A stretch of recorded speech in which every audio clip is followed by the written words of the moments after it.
Hey, what's going on, guys? This is Miss and welcome to my Subterror Dragoon testing video. I always mess it up, huh? And yeah, but I mean, before you start, friendly reminder to like, subscribe, blah blah blah. I'm wearing my beautiful robe or something. I don't even know what it is, but yeah, let's jump right into it. So, of course, I'm going first and I draw Red Eyes Black Dragon, which is our best friend. We always love drawing the card. And of course, 2 Red Eyes Fusion. I only need 1, but it's fine because when you summon Dragoon, people scoop, so it's okay. What am I gonna do? I'm gonna D-Shifter on draw phase or standby, and then Red Eyes Fusion. This is interesting because a lot of people might not understand why this is really beneficial for you, but you actually kind of remove the spellcaster from your graveyard, you get it banished, and then you're safe from Ice Dragon's Prison. And normally that would actually be the case, but I have D-Shifter in my graveyard, which is a spellcaster, so you can still Ice Dragon's Prison plus Strike or double Ice Dragon Prison.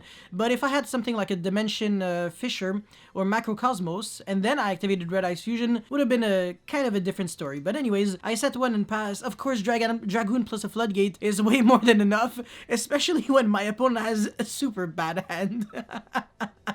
This is the thing with Evil Twin, is that every card is a 1-card combo, sure, but what happens if you draw like all of them? You play like 9 1-card combos or like 12, so I don't know, you kind of suffer from a bit of redundancy. And of course, there can only be 1 into pass, and then effect to destroy, inflict 500, and then normal summon archer, attack. Of course, big brain moves right there. Really had to sweat. My brain had to sweat a lot.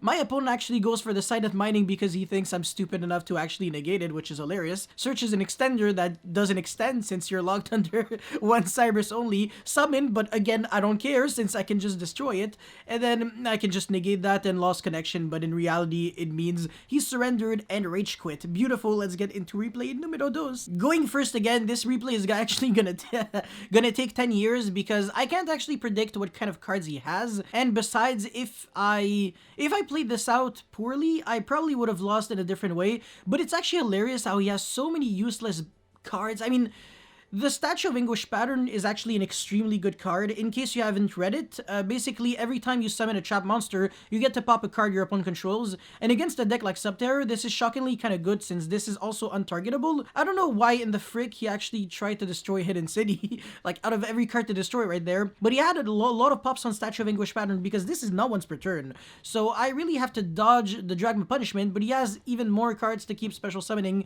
so it kind of becomes overwhelming. And he has another pop there. What is he gonna destroy? The face down Guru? That's fine. I mean, I can't really see him doing that much. Now I can just punishment that.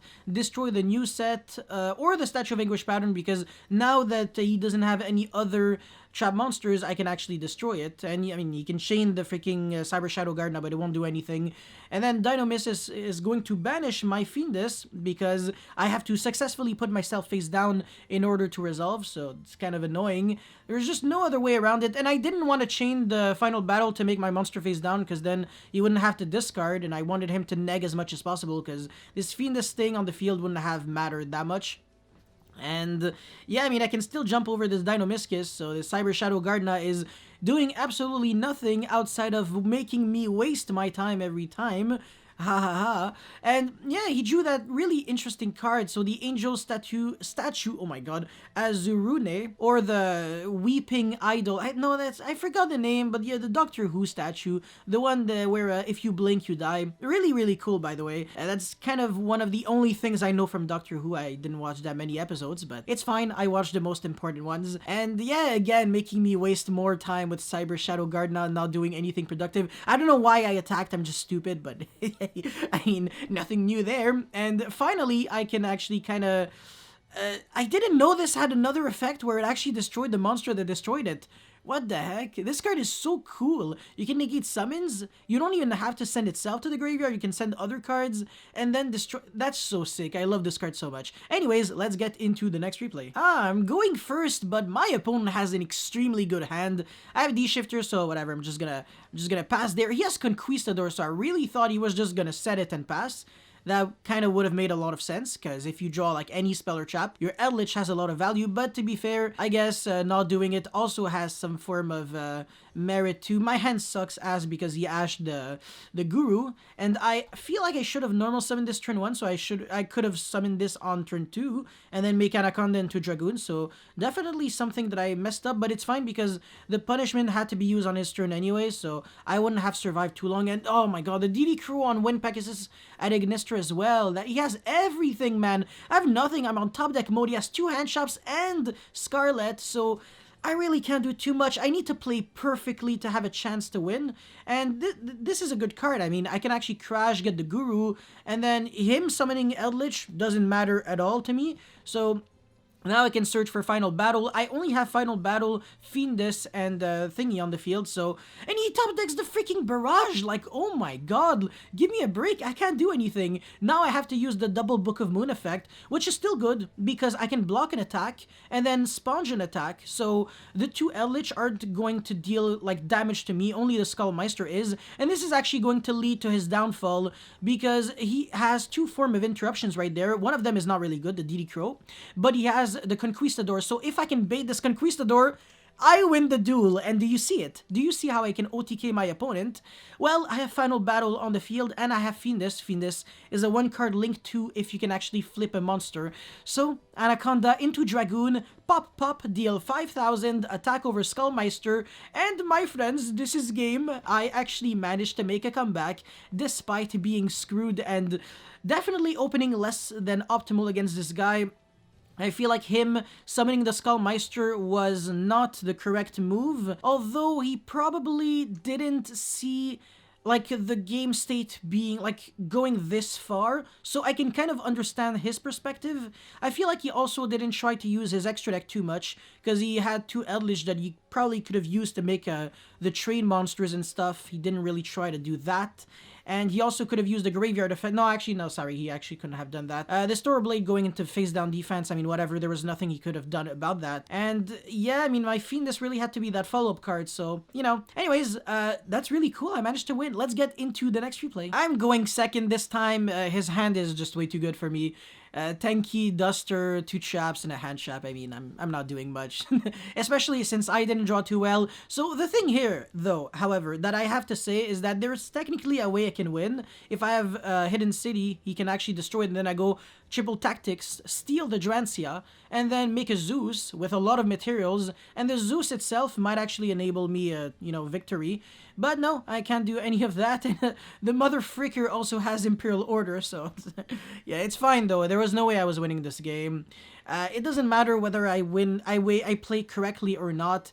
I don't even know why when there can only be one, but it again doesn't matter because he can Zeus send 5 cards on his field and only 1 on my field, and I'm still gonna lose. I can top deck the best card, and it doesn't matter. I have literally nothing, so yep, I lose, but it's okay. And this time, I feel like it's game 3. I'm going first. Terraforming gets ashed, which means it's Happy Land because I can successfully resolve Red Ice Fusion. And by the way, yes, you need to ash Terraforming or Hidden City, or whatever the first card. I probably hold it for the Hidden City, because if I have Terraforming and Hidden City, I can still use the Hidden City.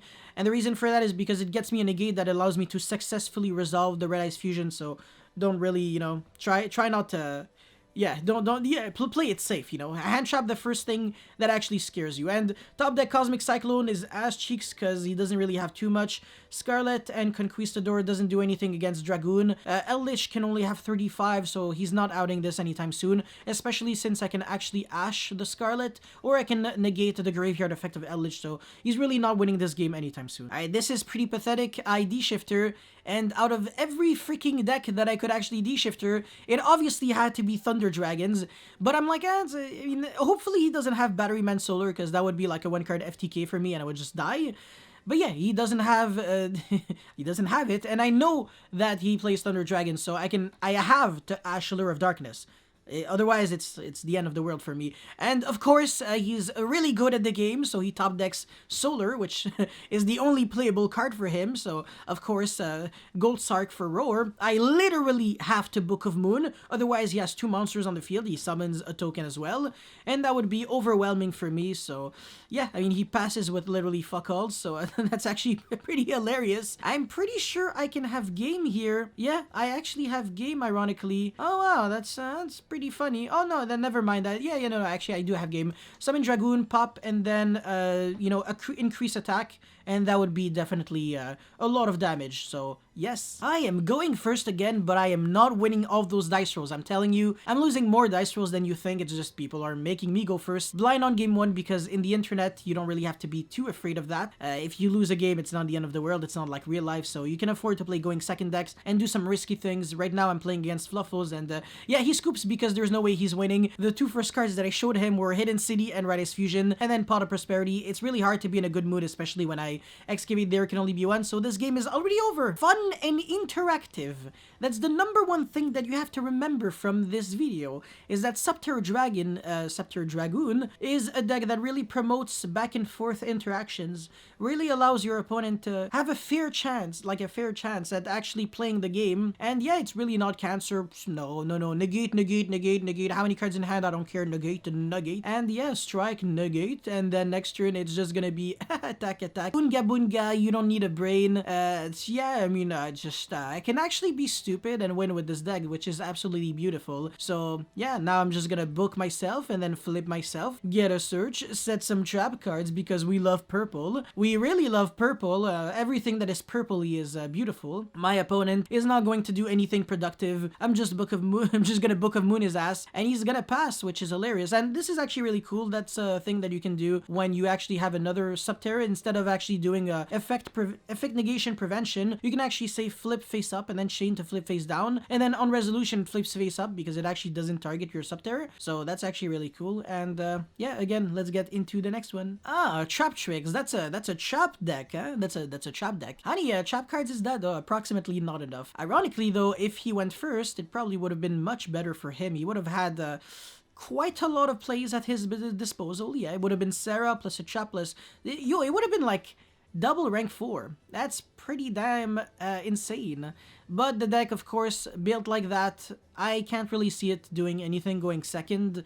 Hand traps in a deck like Traptrix just doesn't cut it. You're not doing anything, because especially these hand traps, they don't really stop the opponent's turn. They just kind of slow them down, but they're not really turn skippers. So Nibiru would have been nice if people actually lost to Nibiru, but that's just no longer the case. And going first is just not that overwhelming. I don't know. I feel like there are a lot of ways to actually beat Traptrix if they play the hand trap heavy route that just draws 5 monsters. But yes, anyways, let's get again into the next one. So this is actually the final replay. Yeah, I mean, it's gonna take like 10 years, so I don't even know if I should actually show it fully. But I mean, this guy again just proves to be really skillful. Look at this combination of card. Freaking Floodgate and Solemn Strike. Are you kidding me? It's the worst thing that could actually happen to me. So the Dragoon was literally the only play I had, since, I just couldn't do anything else. My hand kind of sucked a little bit. There Can Only Be One just doesn't really do anything. You can summon Mermelio if you can actually activate any other trap, like, I don't know, Traptrix. But he decides to be extremely nice and doesn't do anything for 10 billion turns. So, yeah, I mean, I don't really know. Again, I feel like this guy just wanted to be nice, which makes no sense. He could have, popped this, made Tornado Dragon, and then actually interrupt my Hidden City instead of letting everything go through, because summoning a Mermelio to pop something on resolution just, again, doesn't do anything. So he gives me the opportunity to play the game. For no reason. This punishment isn't doing anything outside of making my Guru go into face down position, and then another There Can Only Be One, which again doesn't do anything since he has Tornado Dragon in his extra deck. So I really don't understand why he didn't summon it. It's literally turn 8 and he's not doing jack. Finally striking me. He still has Torrential and Floodgate, which is really annoying. So if I can actually made that Floodgate, and yeah, finally makes Tornado Dragon. Oh my god. Yeah, he has so many trap cards. I have nothing at all. I don't even know if he can out this Dragoon of Red Eyes, can he? Oh yeah, Burrow Sword.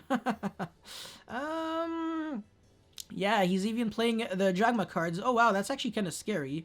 But yeah, I don't think his trap cards can really destroy. Oh yeah, so Dragma Punishment, then Entis. But if I don't summon any other monster, oh wow, you can also almost deck out. Wow, Burl Sword really is the only way. That's kind of pathetic. Interesting, yeah. But anyways, again, I just can't do anything for 10 turns. A Floodgate Chapel on Guru doesn't do anything at all. And now, of course, he has Plant and Insect, so he can't summon any monster. Another Traptrix. Oh my god. Yes, Shade Brigandine, that doesn't do anything, okay. Search for Fiendus.